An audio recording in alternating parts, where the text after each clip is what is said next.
तो हमने अपनी पिछली क्लासेस में लाइट के बारे में समझा था, और जिसमें हमने क्या समझा था, जिसमें हमने समझा था प्रॉपर्टीज ऑफ लाइट के बारे में, कॉनकेव और कॉन्वेक्स मिरर के बारे में, और क्या समझा था, और हमने समझा था रियल इमेजेस और वर्चुअल इमेजेस के बारे में। तो ऐसी बहुत सारी चीजें हमने अपनी पिछली क्लासेस में समझी थी। तो अगर आपने वो क्लास मिस कर दी है तो आप क्या करोगे, मैं डिस्क्रिप्शन बॉक्स में लिंक दे दूंगी, वहां पे जाके आप चेक कर लेना। ठीक, तो अब आपको पता चल गया कि आज का हमारा टॉपिक क्या है। तो आज का हमारा टॉपिक भी लाइट ही है, जिसमें हम पढ़ेंगे शैडो के बारे में।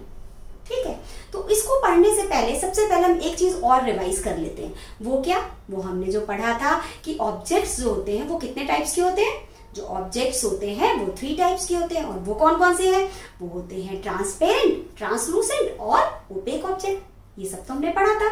और वो क्या होते हैं, ट्रांसपेरेंट ऑब्जेक्ट क्या होते हैं, आपको कुछ याद है। तो ट्रांसपेरेंट ऑब्जेक्ट वो ऑब्जेक्ट होते हैं जो अपने अंदर लाइट को पास करते हैं, मतलब उनके अंदर से लाइट पास हो जाती है।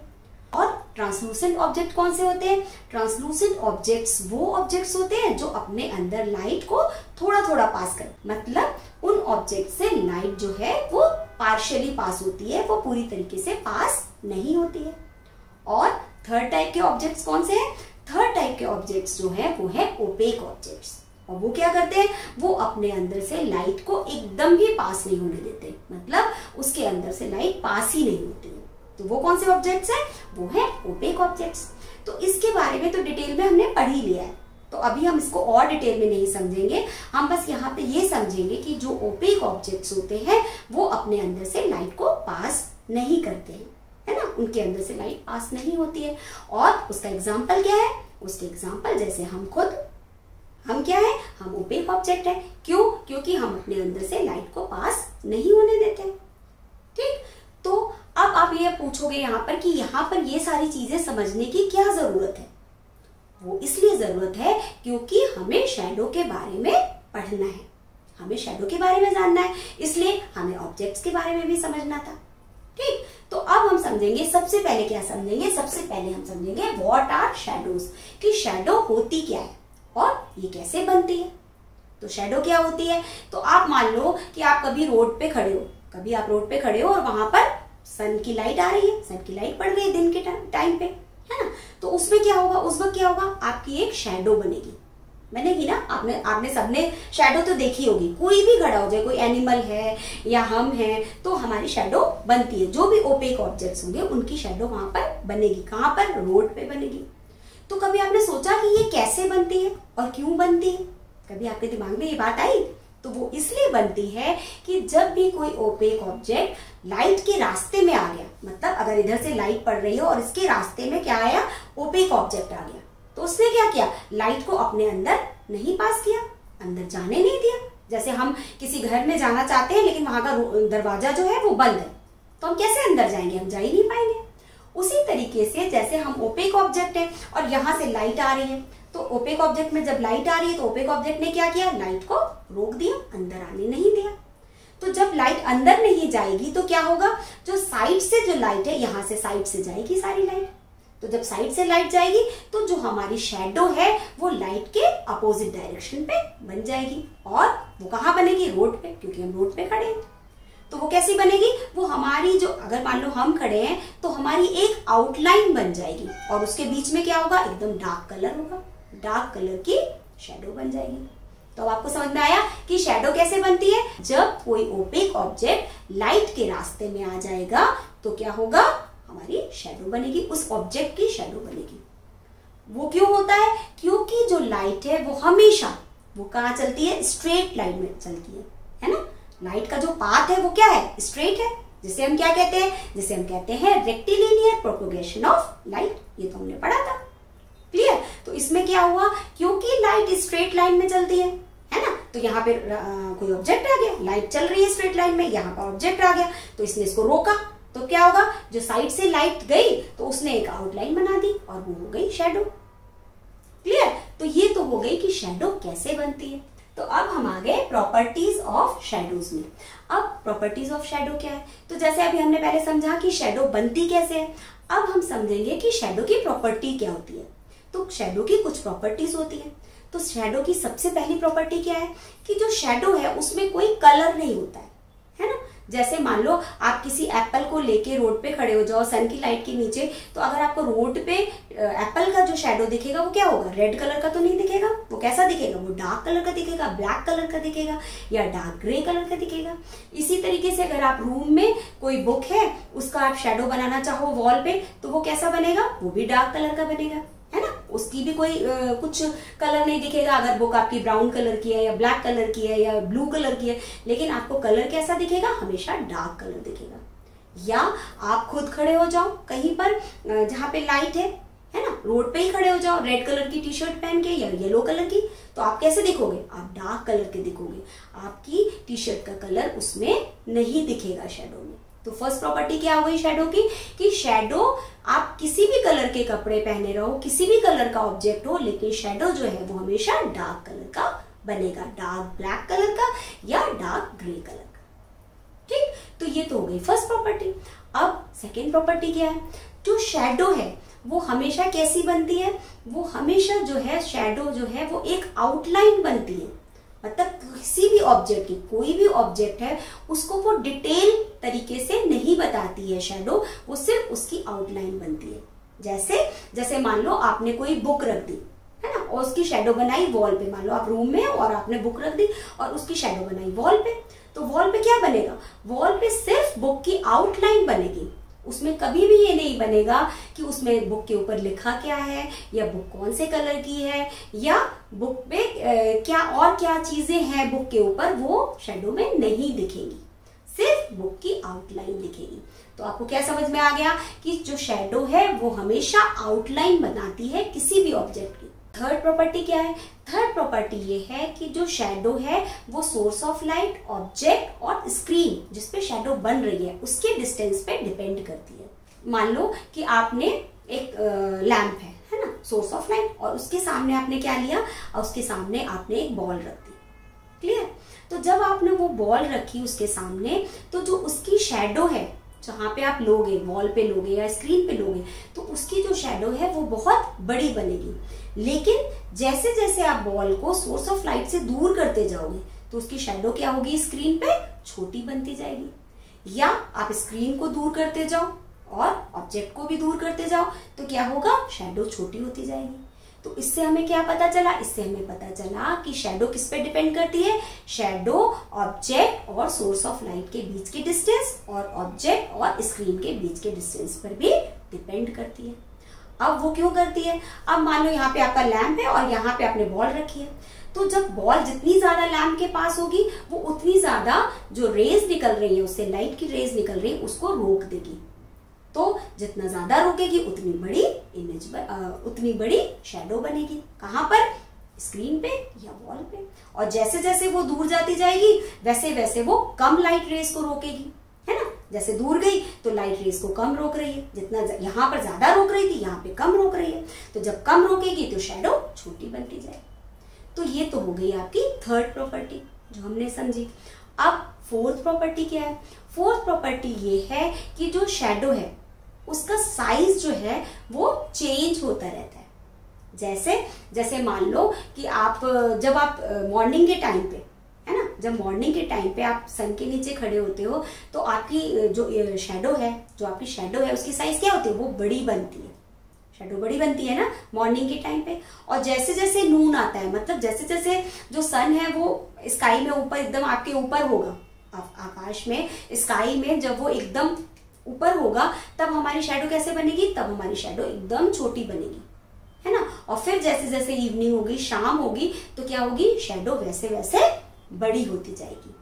तो ये क्यों होता है, ये होता है एंगल की वजह से, कि जिस एंगल पे सन होता है, हम जैसे मान लो हम एक ऑब्जेक्ट है और वो एंगल है सन है, तो सन से जिस एंगल पे लाइट पड़ती है उस हिसाब से शेडो बनती है।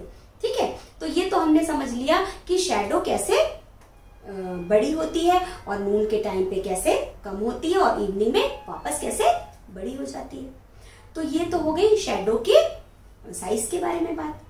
अब एक चीज और है यहाँ पर, जो शेडो है वो क्या होती है, हमेशा सोर्स ऑफ लाइट के अपोजिट बनती है। आप कभी भी खड़े होके देख लो, आप रोड पे खड़े होके देख लो, अगर यहाँ से लाइट पड़ रही है तो शेडो आपके लाइट के अपोजिट डायरेक्शन में बनेगी। तो ये भी बात याद रखना कि शैडो लाइट के अपोजिट डायरेक्शन में बनती है। और क्या हो गया, अब हमने बहुत सारी प्रॉपर्टीज जान ली, अब कुछ प्रॉपर्टीज और भी हैं, उसको भी समझ ले। वो क्या है, वो ये है कि जो शैडो है वो हमेशा स्क्रीन पे बनेगी। मतलब शैडो को बनने के लिए कोई ना कोई सरफेस चाहिए ही हमको, है ना। अगर हम रोड पे खड़े हैं तो रोड पे शैडो बनेगी, अगर हम रूम में हैं तो वॉल पे बनेगी, या हम किसी स्क्रीन पे भी शैडो ले सकते हैं। तो शैडो कभी भी हवा में नहीं बनेगी, तो शैडो के लिए हमेशा एक सरफेस चाहिए हमको।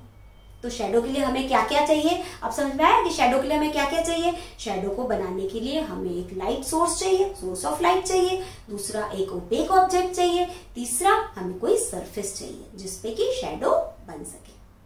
तो ये तो इतनी सारी प्रॉपर्टीज हमने किसके बारे में पढ़ी, ये पढ़ी हमने शैडोज के बारे में। तो एक बार और रिवाइज कर ले कि क्या क्या पढ़ा।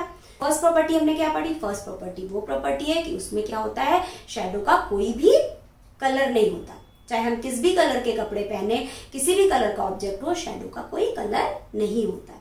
सेकेंड प्रॉपर्टी क्या थी, सेकेंड प्रॉपर्टी ये थी कि शैडो का साइज बदलता रहता है।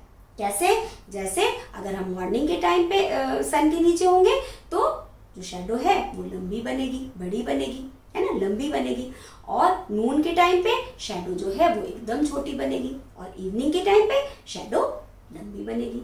और वो क्यों होता है, वो ऑब्जेक्ट और सन के बीच में जो एंगल होता है उसकी वजह से ये शैडो के जो साइज में है वो डिफरेंस होता है।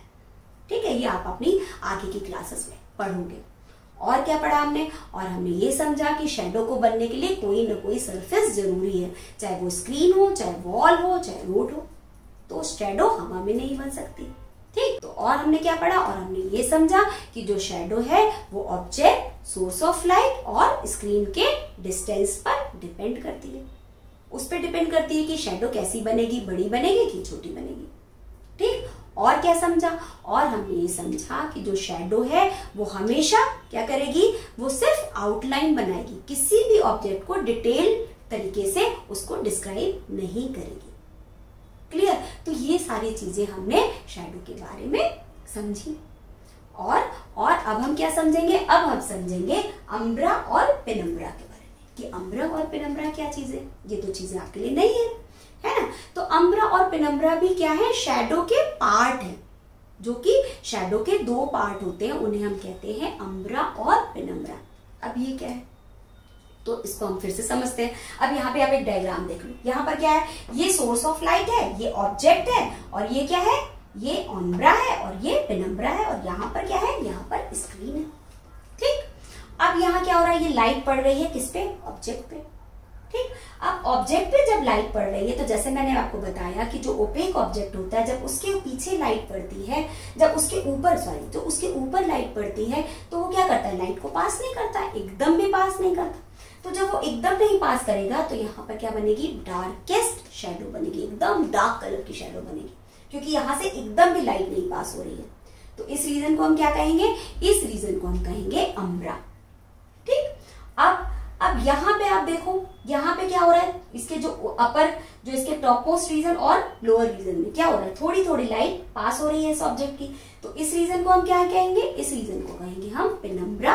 और यहाँ पे जो शैडो होगी वहां पर बहुत हल्की शैडो बनेगी। ठीक, तो अब क्या समझ में आया, किसी भी शैडो का जो बीच का पार्ट है, जो सेंट्रल पार्ट है, वो क्या होगा, वो बहुत डार्क होगा। ठीक, तो उसे हम क्या कहेंगे, उसे हम कहेंगे अम्ब्रा। और जो उसके चारों तरफ का पार्ट है वो बहुत लाइट होगा, जिसे हम कहेंगे पेनम्ब्रा। वो लाइट क्यों होगा, क्योंकि उस ऑब्जेक्ट के ऊपर और नीचे के पार्ट से थोड़ी थोड़ी सी लाइट पास हो रही है। अगर थोड़ी लाइट पास होगी तो क्या होगा, हल्की शैडो बनेगी। जैसे मैंने आपको बताया था कि अगर ट्रांसलूसेंट ऑब्जेक्ट है तो उसकी भी, जो ट्रांसलूसेंट ऑब्जेक्ट में क्या होता है, लाइट जो है वो पार्शियल पास होती है, थोड़ी थोड़ी पास होती है। तो उसकी शैडो कैसी बनती है, उसकी शैडो बहुत हल्की बनती है ना। ओपेक ऑब्जेक्ट एकदम डार्क बनती है। तो यहाँ पर यही कंसेप्ट है कि ये जो ओपेक ऑब्जेक्ट है ये पूरी लाइट रोक रहा है, तो एकदम डार्क शैडो बन रही है, जिसे हम कहेंगे अम्ब्रा। और लेकिन जो ऊपर और नीचे से हल्की हल्की से लाइट निकल रही है, तो जब हल्की लाइट निकल रही है तो हल्की शैडो बनेगी, है ना। तो हल्की शैडो बनेगी क्योंकि पूरी तरीके से लाइट रुक नहीं रही है। अगर पूरी तरीके से लाइट नहीं रुकेगी तो थोड़ी हल्की शैडो बनेगी। उस रीजन को हम कहेंगे पेनम्ब्रा। तो आपको समझ में आ गया कि क्या है अम्ब्रा और पेनम्ब्रा। तो अम्ब्रा क्या है, जब जो शैडो का डार्केस्ट पार्ट होता है उसे हम कहते हैं अम्ब्रा, मतलब जहां पे लाइट पूरी तरीके से रुक जाती है ओपेक ऑब्जेक्ट से। जैसे ये ओपेक ऑब्जेक्ट है, यहाँ से लाइट पड़ रही है तो यहाँ पे पूरी तरीके से लाइट रुक गई है ना इसके पीछे, तो यहाँ पे डार्केस्ट पार्ट हो जाएगा शैडो का। लेकिन ऊपर से हल्की सी लाइट आ रही है, नीचे से आ रही है, तो यहाँ पे लाइट पार्ट होगा शैडो का, तो उसे हम क्या कहेंगे, पेनम्ब्रा कहेंगे। तो अब तो मुझे लगता है कि अम्ब्रा और पेनम्ब्रा के बारे में आपने बहुत अच्छे से समझ लिया। ठीक, अब हम क्या समझेंगे, अब हम समझेंगे सोलर इक्लिप्स और लूनर इक्लिप्स के बारे में। अब सोलर इक्लिप्स और लूनर इक्लिप्स के बारे में हमें यहाँ समझना क्यों जरूरी है, वो इसलिए जरूरी है कि इसमें हम अम्ब्रा और पेनम्ब्रा को बहुत अच्छे से और डिटेल में समझ सकेंगे। ठीक है, अब सोलर इक्लिप्स में क्या होता है, तो आपको तो सबको पता है कि सोलर इक्लिप्स में क्या होता है, सन और अर्थ के बीच में क्या आ जाता है, मून आ जाता है। और वो कैसे आता है, वो ऐसे आता है कि जो मून है वो अर्थ के चारों तरफ चक्कर लगा रहा होता है। जैसे अर्थ सन के चारों तरफ चक्कर लगाती है ना, रिवॉल्व करती है, वैसे ही मून भी अर्थ के चारों तरफ चक्कर लगाता है। और जब ये चक्कर लगाते लगाते सन और अर्थ के बीच में आ जाता है, तब क्या होता है, तब होता है सोलर इक्लिप्स। अब इसमें क्या होता है, अब इस डायग्राम में देखो, सन में क्या हो रहा है, सन की लाइट आ रही है, सन की लाइट पड़ रही है अर्थ के ऊपर, लेकिन इसके बीच में क्या आ गया, मून आ गया। तो जब इसके बीच में मून आ गया, तो मून क्या है, एक ओपेक ऑब्जेक्ट है, मून अपने अंदर लाइट पास नहीं होने दे रहा। तो जब मून ओपेक ऑब्जेक्ट है तो इसने लाइट को नहीं पास होने दिया, तो इसकी शैडो कहाँ बनी, अर्थ के ऊपर बनी, अर्थ के सरफेस पे बनी इसकी शैडो। तो जब इसकी शैडो अर्थ के सरफेस पे बनी, तो जो पार्ट जिससे एकदम लाइट नहीं पास हो रही है, मून का वो पार्ट जहां से एकदम लाइट नहीं पास हो रही है, तो ये डार्केस्ट बन गया यहाँ पर शैडो अर्थ के ऊपर, तो उसे हम क्या कहेंगे, अम्ब्रा। और उस इक्लिप्स को हम कहेंगे total solar Eclipse. Clear, moon जो एकदम लाइट पास नहीं कर रहा है, तो वो जो शैडो बन रही है अर्थ पे, वो पार्ट होगा अम्ब्रा, और उसे हम कहेंगे अम्ब्रा, और उस समय हम कहेंगे टोटल सोलर इक्लिप्स, मतलब पूरी तरीके से सोलर इक्लिप्स है। लेकिन मैंने ये भी बताया था कि जो उसके मून के देखो अपर पार्ट और लोअर पार्ट से लाइट रेस निकल भी रही है, पास भी हो रही है थोड़ी थोड़ी सी, तो ये वाला पार्ट कौन सा कहलाया, ये पार्ट कहलाया पेनम्ब्रा, है ना। तो यहाँ पे क्या होगा, यहाँ पर लाइट शैडो बनेगी अर्थ की, तो यहाँ पर क्या कहलाएगा, यहाँ पे होगा पार्शियल सोलर इक्लिप्स। तो पेनम्ब्रा वाले रीजन में क्या होगा, पार्शियल सोलर इक्लिप्स, और अम्ब्रा वाले रीजन में क्या होगा, टोटल सोलर इक्लिप्स। तो अब आपको समझ में आ गया कि सोलर इक्लिप्स में क्या इंपॉर्टेंस है अम्ब्रा और पेनम्ब्रा की। कैसे समझा हमने कि ये जो डार्केस्ट पार्ट था वो अम्ब्रा था और वो टोटल सोलर इक्लिप्स था, और जो लाइटर पार्ट था जहां से हल्की हल्की लाइट पास हो रही है वो पेनम्ब्रा था, और उसे हम कहेंगे पार्शियल सोलर इक्लिप्स। ठीक, तो अब इसी तरीके से हम लूनर इक्लिप्स पे आ गए। तो लूनर इक्लिप्स में क्या होता है, लूनर इक्लिप्स में सन और मून के बीच में क्या आ जाता है, अर्थ आ जाती है ना। लूनर इक्लिप्स में क्या होता है, सन और मून के बीच में अर्थ आ गई, फिर वही होगा। अब इसमें क्या होगा, अब इसमें क्या किया, अर्थ ने सन की रेस को रोक लिया। क्यों, क्योंकि मून के बीच में, मून और सन के बीच में अर्थ आ गई, तो इसने रोक लिया लाइट रेस को, ये रोक लिया। तो जब इसने लाइट रेस को रोका, तो मान लो पीछे हमारे मून है, ठीक, तो जब इसने लाइट रेस को रोका तो इसकी पूरी डार्क शेडो मून के ऊपर बन गई। डार्क शेडो जब मून के ऊपर बन गई, मतलब डार्केस्ट, तो क्या था, वो अम्ब्रा था। तो अच्छा, आपको ये भी पता है ना कि लूनर इक्लिप्स कब बनता है, lunar Eclipse full moon night पे बनता है, मतलब जब रात में पूरा मून दिखता है तब लूनर इक्लिप्स बनता है। कैसे, क्योंकि जब ये रात है और यहाँ पे पूरा मून दिख रहा है ना, मून पे पूरी लाइट सन की पड़ रही है।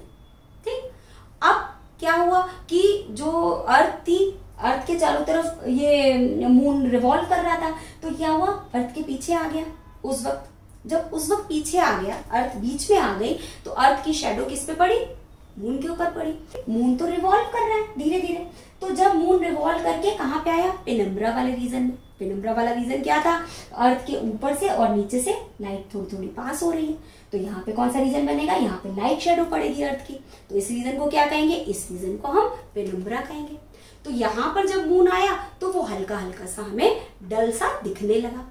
क्यों, क्योंकि यहाँ पर लाइट अर्थ की जो थी वो हल्की शेडो बन रही थी। तो यहाँ पर क्या होगा, यहाँ पर टोटल लूनर इक्लिप्स होगा और यहाँ पर पार्शियल लूनर इक्लिप्स होगा। ठीक, तो तो अम्ब्रा वाले रीजन में टोटल लूनर इक्लिप्स बना और पेनम्ब्रा वाले रीजन में पार्शियल लूनर इक्लिप्स बना। ठीक, तो थोड़ा सा ट्रिकी है, लेकिन जब आप पढ़ोगे बार बार, आप जब बार बार देखोगे इसको, तो आप समझोगे कि कैसे अम्ब्रा और पेनम्ब्रा सोलर और लूनर इक्लिप्स में हमें दिखते हैं। हम कैसे समझ सकते हैं अम्ब्रा और पेनम्ब्रा को सोलर और लूनर इक्लिप्स में। ठीक, तो अब मुझे लगता है कि मैंने बहुत अच्छे से ये सारे टॉपिक्स आपको समझा दिए हैं, लेकिन फिर भी अगर आपको कहीं कोई प्रॉब्लम है, कोई आपके क्वेश्चंस हैं, तो आप क्या करोगे, तो आप कमेंट बॉक्स में जाके मुझसे पूछ लोगे। और आपको क्या करना है, अगर आप मेरे चैनल पे नए हो तो आपको चैनल को शेयर करना है और बेल बटन प्रेस करना है, जिससे आपको मेरे नोटिफिकेशन जो है वो सबसे पहले मिल जाए, है ना।